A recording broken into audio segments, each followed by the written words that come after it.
Bien, nous arrivions donc à la conclusion, la 24e heure, après cette nuit extrêmement intéressante sur le langage, sur le fait d'écouter parler. Et cette 24e heure va être introduite par Claire sur, alors en présence aussi, bien entendu, de Madame la Présidente de la Bibliothèque de France, Laurence Angèle. Et à fur et à mesure, Paul de Simetti va nous rejoindre et nous terminerons par une conclusion La plus euh, conclusive la plus possible. conclusive possible, Oui, mais surtout avec des introductions peut-être un peu plus politiques, c'est puisqu'il ça. s'agit de ça. Oui, c'est ça. En fait, pour la délégation générale à la langue française et aux langues de France au ministère de la Culture, le souhait est de marquer la clôture de ce 24 heures, de ces 24 heures de conversation sur la langue française organisée par Civic City au château de Villers-Cotterêts. Le souhait était d'avoir une approche un peu plus politique que toutes les approches qui ont été mises en œuvre au cours des 23 heures qui précèdent, où on a abordé cette question de la langue française par des angles parfois très connus et d'autres fois beaucoup moins connus. Donc, qu'est-ce que c'est que la politique des langues? Qu'est-ce que c'est que la politique linguistique? Qu'est-ce que c'est que la politique du français? Ça, c'est une question qu'on peut poser puisqu'on est aujourd'hui à la Cité internationale de la langue française au château de la Cotterêts.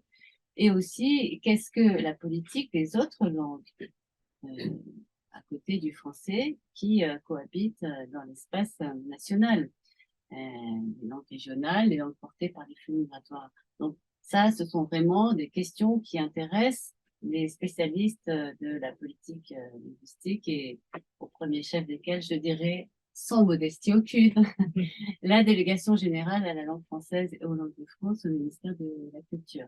Donc, pour cette dernière séance, nous avons le plaisir d'accueillir Madame Laurence Angèle, qui est la présidente de la Bibliothèque nationale de France, qui est partenaire de ce projet de laboratoire mobile des langues, j'ai nommé Écouter, parler. Je me réfère à l'affiche derrière nous. Et donc, on est là sur un programme scientifique de grande envergure et qui aboutit à confier à la Bibliothèque nationale de France, partenaire donc d'écouter parler, les données qui sont enregistrées sur les territoires au fur et à mesure des déambulations, je dirais, du camion laboratoire mobile des langues.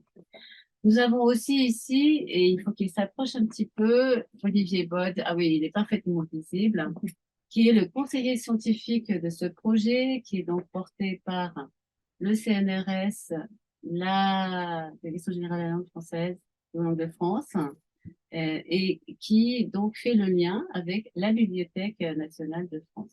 Alors, pour commencer, je vais donner la parole à Madame Angèle en lui proposant de nous dire en quelques mots en quoi la Bibliothèque nationale de France a un rôle à jouer dans la préservation et l'archivage et la valorisation, je suppose, de toutes ces données qui arrivent sur le portrait sonore du français, si je ne m'abuse. C'est bien ça. Alors, la question que vous posez de manière plus générale, c'est celle de l'archivage des langues, de la diffusion des langues. Donc, moi, je ne prendrais pas complètement à mon compte l'idée d'une vision politique, parce que la Bibliothèque nationale de France n'a pas vocation à l'exprimer, mais il n'empêche que cette institution est très liée à une histoire de la langue, à une histoire politique de la langue, puisque, comme pour Villers-Cotterêts, une des figures tutélaires et fondatrices, c'est celle de François Ier. Donc, on a bien ce lien chronologique avec la création du dépôt légal en 1537, donc juste avant l'édit de Villers-Cotterêts. Ce qui fait de la Bibliothèque nationale de France, en effet, le lieu de l'archivage et de la conservation des langues. On pense d'abord aux langues écrites, mais déjà pour les langues écrites, il faut penser cette conservation de ce qui a été produit par écrit. C'est ça que dit le dépôt légal, le principe du dépôt légal. Il faut déjà imaginer que ça comporte une grande diversité de langues. Ce n'est pas une seule langue, même si l'édit de Villers-Cotterêts pose un principe d'uniformisation. Ce n'est pas une seule langue qui est conservée. D'abord parce que chronologiquement, on voit la langue se transformer de l'ancien français, du latin de l'ancien français jusqu'aux langues d'aujourd'hui. Et puis, les langues de France, comme on le dit aujourd'hui, dans un propos politique, puisque les langues régionales, mais aussi il y a des productions en langue étrangère faites en France. Je pense notamment à la presse allophone, avec cette présence de toutes les langues parlées en France, et pas seulement les patois qui sont conservés là. Je dirais peut-être un petit mot, après, si on en a le temps aussi, de cet attachement de la BNF à l'histoire d'une langue personnelle, à la généalogie des langues, parce que c'est quand même une dimension très importante et en lien avec la recherche aussi du travail fait par la bibliothèque, lorsque, par la conservation des manuscrits, on arrive à comprendre comment un auteur construit sa propre langue par les transformations qu'il opère dans les choix des mots.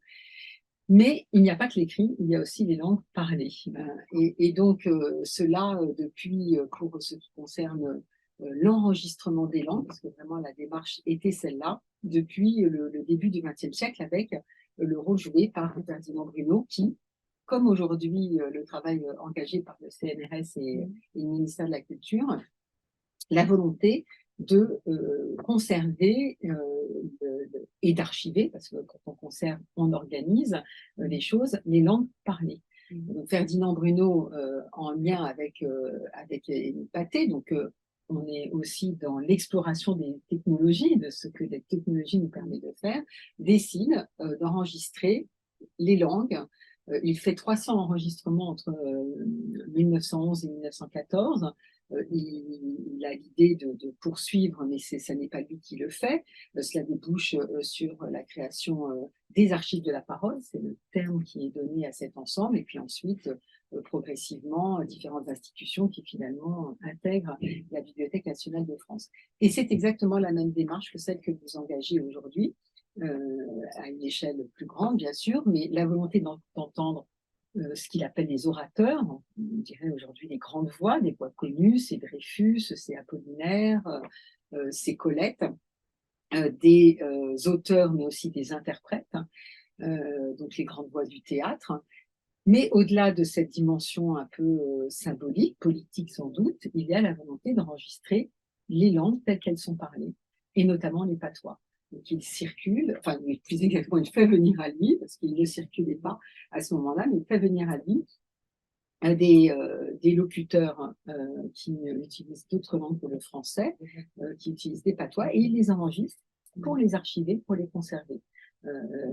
Mais pas seulement les langues, mais aussi les accents, et même aussi, dans un esprit scientifique, les pathologies de la langue, donc vraiment avec cette vocation scientifique, ce qui permet d'avoir un magnifique conservatoire de langues parlées. L'intérêt de tout cela, hein, c'est évidemment pas seulement de conserver et d'archiver. L'archivage a pour vocation de rendre les choses accessibles, parce que si on ne fait que conserver les choses telles qu'elles sont comme un amas, alors c'est difficile de les retrouver. Il faut les organiser pour pouvoir les rendre accessibles, mais il faut aussi les donner à entendre ou les donner à lire pour ce qui concerne la langue écrite. Et donc, bien sûr, archiver, c'est archiver pour diffuser. Avoir une bibliothèque, c'est pour communiquer, ce n'est pas seulement pour conserver, ce qui veut dire réexploiter, étudier, analyser. Donc, le lien avec la recherche est évidemment très important. On peut penser, j'évoque l'actualité la plus récente, un colloque par exemple sur Biota et l'Algérie. C'est un colloque qui s'est concentré pour une partie de cette journée sur la langue, sur la manière dont elle est dite, la manière dont elle est perçue, reçue en France et en Algérie. Mais ça mobilise aussi, bien sûr, les technologies les plus contemporaines, puisque pour explorer ces enregistrements ou ces textes écrits, eh bien aujourd'hui, le numérique, avec la reconnaissance des textes, ce qu'on appelle l'océrisation, c'est-à-dire la reconnaissance des caractères des lettres, permet de faire des traitements massifs et donc d'étudier, autrement qu'on pouvait le faire précédemment, de manière un petit peu automatisée, les langues. Et ce sont des perspectives qui se développent à travers les collections de la bibliothèque bibliothèques, dans les bibliothèques partout dans le monde d'une manière générale, et évidemment toujours en lien avec la recherche.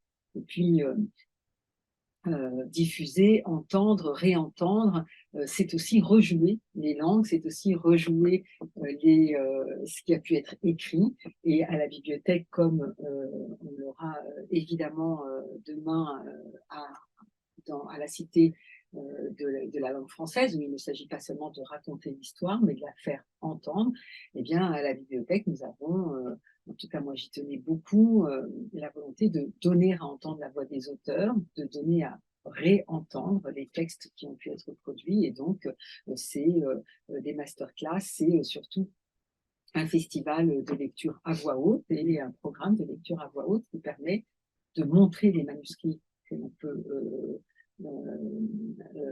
conserver à la bibliothèque, et en même temps, avec de grands comédiens, de faire entendre ces textes. Et je crois que, puisque la saison se déroule de janvier à juin, le premier texte de cette saison, ce sera Sylvia Berger qui lira Les Mandarins de Simone de Beauvoir, dont on a le manuscrit. Voilà ce que je peux peut-être dire. Merci pour cette réponse très précise, hein, très complète. Olivier Baude. Je peux vous remercier beaucoup, Laurence, et la BNF, et vous expliquer peut-être en 2 mots pourquoi la recherche a tellement besoin de la BNF, et pourquoi, en fait, dans ce projet-là, il y a eu cette rencontre entre la DGLFLF, le ministère de la Culture, avec une vision et un besoin de politique linguistique.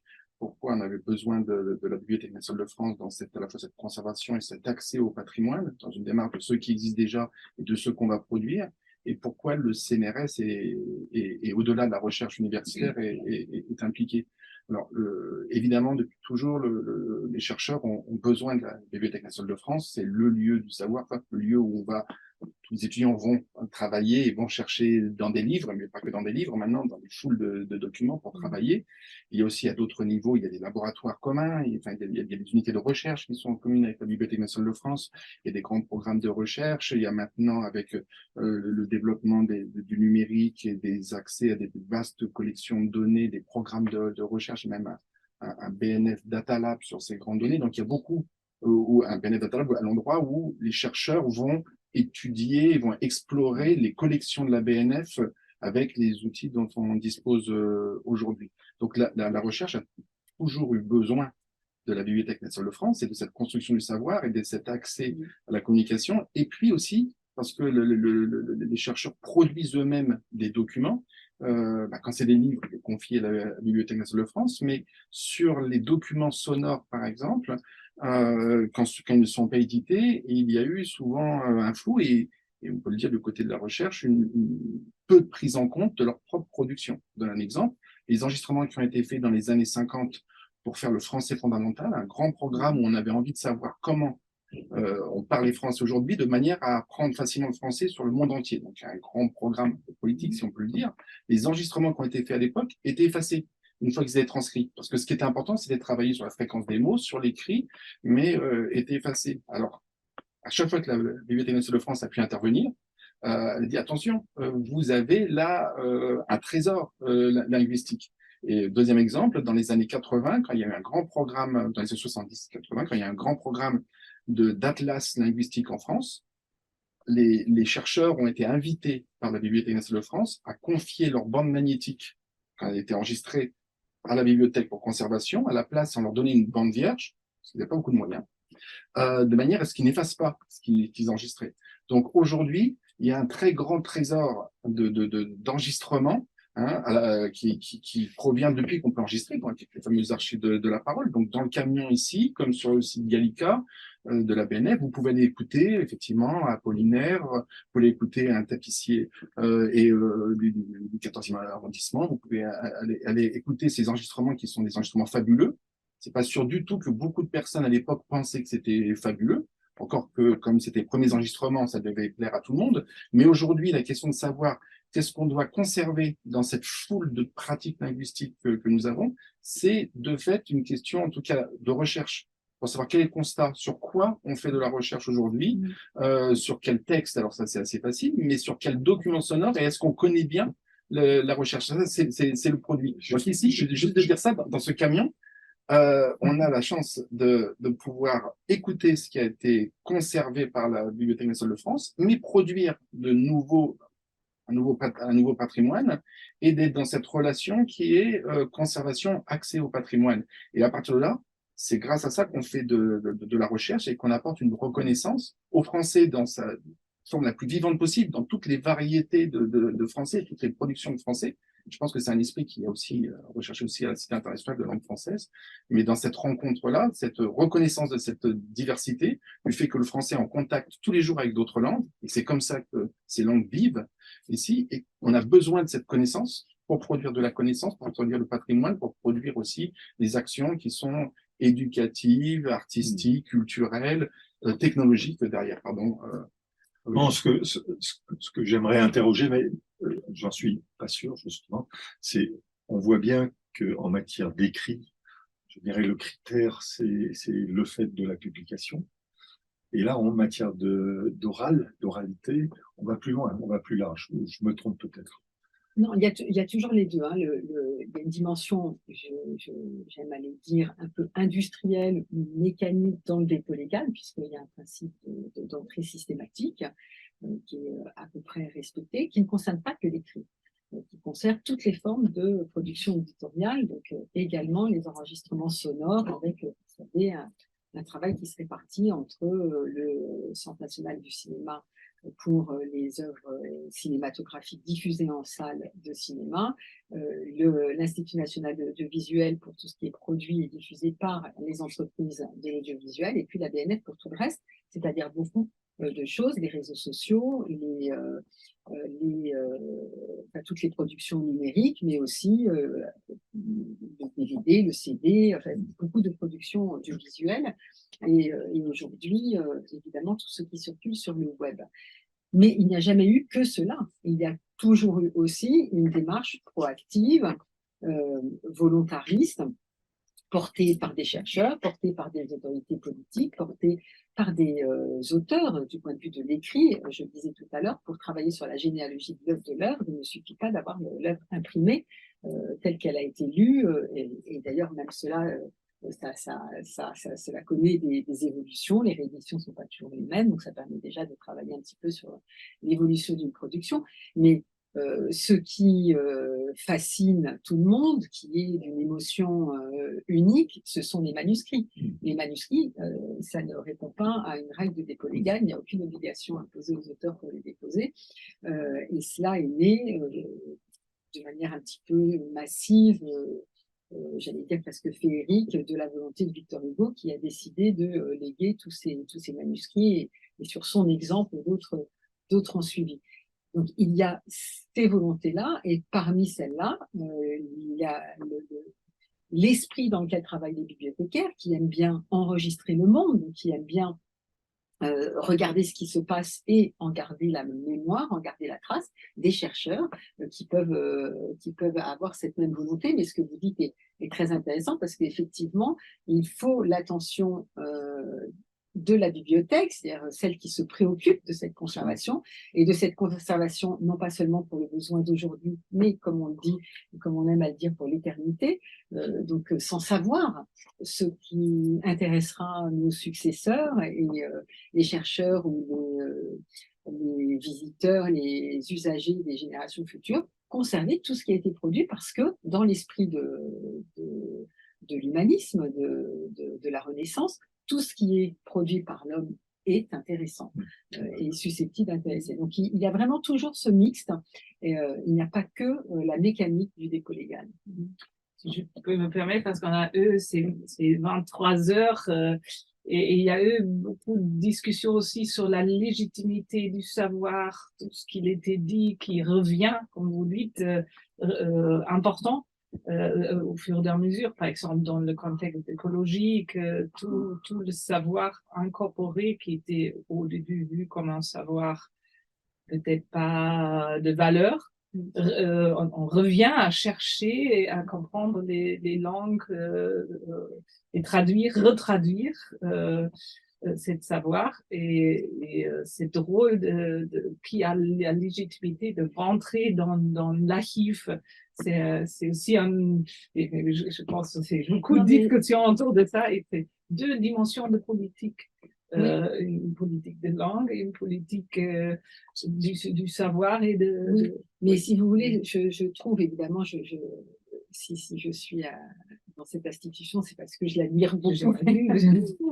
J'en admire les missions, mais à cet endroit qui est tellement institué, qui est tellement lié au pouvoir politique dans son histoire, puisque tout de même, l'histoire de la bibliothèque est issue des rois avant même le rôle fondateur de François Ier. Donc, un endroit dont on pourrait se dire, mais voilà, c'est ceux qui se prétendent légitimes pour conserver, dire ce qui mérite d'être conservé. C'est vrai, mais une bibliothèque, et la Bibliothèque nationale parmi elles, c'est d'abord une bibliothèque, c'est-à-dire un endroit de tous les possibles. Et le bibliothécaire est mu d'abord par l'esprit de curiosité, avant d'être mu par la volonté d'imposer un savoir. Son savoir ultime, c'est celui de l'organisation des savoirs. Donc c'est un savoir qui est utile aux autres savoirs. Mais son mode opératoire, c'est celui de la curiosité. La bibliothèque n'est pas l'histoire du goût, n'est pas ni la sélection positive, ni la censure. C'est l'endroit de l'enregistrement du monde. C'est un petit peu prétentieux de le dire comme ça, mais c'est vraiment ça. Donc c'est un endroit où on s'intéresse à ce que, si on vous pose la question, n'importe qui dans la rue, les gens diront, mais enfin, pourquoi vous conservez ça? Quel est l'intérêt? On conserve les tickets, les papiers peints, vraiment tout ce qui fait le monde tel qu'il est. On ne juge pas, on enregistre. Et cela, c'est ce qui permet d'être vivant et de continuer d'explorer les choses avec des questionnements qui sont ceux d'aujourd'hui, et pas ceux du moment où on a fait rentrer ces collections dans les fonds de la bibliothèque. Je trouve que c'est une très belle expression, cette idée d'enregistrer le monde. Et il se trouve que pour les linguistes, en tout cas, pour une certaine partie des linguistes, cet objet qui est fascinant, qui est la langue, que nous avons tous, fonctionne de cette manière-là. C'est-à-dire que la langue, c'est aussi une manière, nous avons tous, d'enregistrer le monde. En tout cas, tout être vivant, quand il est confronté au monde, il entend, il reçoit, il écoute beaucoup. Et en écoutant beaucoup, ce monde dans toute sa diversité, il est capable de produire une langue commune, parler avec les autres, qui lui permet d'échanger, de rentrer lui-même dans le monde, voire de transformer le monde autant qu'il peut. Et donc, ce lien-là dans la langue, cette faculté humaine, en tout cas, peut-être partagée par d'autres espèces, mais très importante chez l'être humain, qu'on retrouve, qui est conservé, qui est le point d'accès aussi de la Bibliothèque nationale de France. C'est-à-dire que ce qui est recherché dans les livres, dans tous les documents dont vous parlez, c'est aussi une mise en langue du monde. Et dans cette mise en langue, où il y a une énorme diversité de pratiques, d'objets, d'écoute, il y a beaucoup de choses qui sont écoutées, si je prends écouter au sens large, et dans tout ceci, on arrive à avoir une langue commune. C'est comme ça qu'un enfant se construit, va parler avec le monde entier, dans différentes langues, dans une langue, dans cette diversité. Mais cette relation-là, je trouve que c'est une belle image de ce que les chercheurs essaient d'expliquer quand ils essaient d'expliquer ce qu'est une langue, ici, ce que sont les langues, et derrière ça, le langage, sur cette faculté que nous avons de produire une connaissance du monde et de s'impliquer dans le monde avec une énorme variété, tout en ayant un objet commun. Et pour qu'il y ait cet objet commun, il faut qu'il y ait un travail, en tout cas cognitif, mais aussi un travail social, collectif qui est fait. Et c'est ce qui est fait dans une bibliothèque aussi. Donc, il faut faire une langue. Les relations entre la langue et la bibliothèque comme objet, c'est cette découverte et cet enregistrement du monde. Voilà pourquoi le écouter parler, c'est à la fois ce lien-là. Toute personne qui parle est au début une personne qui écoute. Et ceux qui l'écoutent, comme dans une bibliothèque, on est devant une extraordinaire diversité de ce monde enregistré et qu'on va pouvoir intégrer pour produire. Grand merci. C'est à vous. Un rythme assez rapide, les quarts d'heure passent vite. Oui, Nous allons accueillir. J'ai envie de parler. Merci. Merci. Oui, merci beaucoup. Merci. J'ai pas de nouvelles en Ah, dans ce cas-là, Alors, on si on continue, on peut peut-être retourner. Je vais peut-être aller Oui. rejoindre Très votre bien. sortir. Merci, bon courage pour votre caravane. on bien qu'on débute. D'accord, vas-y. Je suis très bavarde. J'ai fait le dire. Non, non, mais important et important. Merci. Merci et bonne journée, Madame Angèle. Merci. Alors, je vais essayer de récupérer. Vous avez Alors, Est-ce que le monde dehors est un peu moins unique que tout à l'heure? non, mais quand je suis arrivée, ça arrivait. Le temps de traverser la cité, c'était revenu. En tout cas, merci beaucoup. Merci à vous. Merci à Alors, vous. on verra. Derrière, quand on est en contact avec eux, Vous allez, le CNRS, je m'occupe de pouvoir bouger, le CNRS, projet à la fonction CNRS.